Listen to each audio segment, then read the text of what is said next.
చేస్తుంది. చాలా ట్రాక్టర్ తో ఇబ్బందులు ఉండే, చెట్టుకు మధ్యలో తిరగలేని పరిస్థితి, చెట్లు డ్యామేజ్ కావడము, అలాగే చెట్టుకు డ్యామేజ్ చేయడము చాలా ఇబ్బందికరంగా ఉంది. ట్రాక్టర్ తో సమస్యలు ఎక్కువైతున్నాయని ఇది తీసుకున్నాక చెట్లు డిస్టర్బ్ కాకుండా చెట్ల మధ్యలో గడ్డి తీసుకోవడానికి కానీ స్ప్రే చేసుకోవడానికి చాలా అనుకూలంగా ఉంది.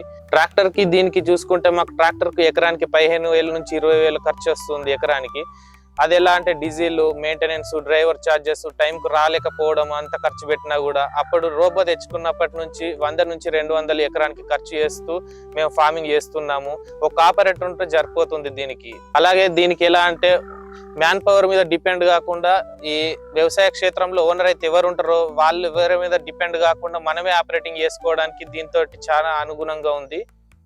అలాగే మనకు మ్యాన్ పవర్ టైంకు దొరికిన పని కాదు, వాళ్ళ దగ్గర ఒక మనిషి కంపల్సరీ ఉండాల్సి ఉంటుంది. ఇదైతే మనమే వ్యవసాయ క్షేత్రం ఓనర్ ఎవరైతే ఉంటారో వాళ్ళే చేసుకోవడానికి అనుగుణంగా ఉంది. ఇంకా ఈ కంపెనీ వాళ్ళు ఏం చేస్తున్నారంటే రైతులకు అనుగుణంగా ఉండాలని చెప్పేసి ఆగర్ మిషన్, బ్రష్ కటర్ కూడా తయారు చేస్తుండ్రు, ఖర్చు తగ్గియాలి మ్యాన్ పవర్ కి అని చెప్పేసి. ఇది వచ్చినప్పటి నుంచి మనకు మంచిగా పని సాగుతున్నది, ఖర్చు తగ్గుతున్నది. మేము మా వర్కర్స్ అంతా చాలా సంతోషంగా ఉన్నాము. జై జవాన్ జై కిసాన్.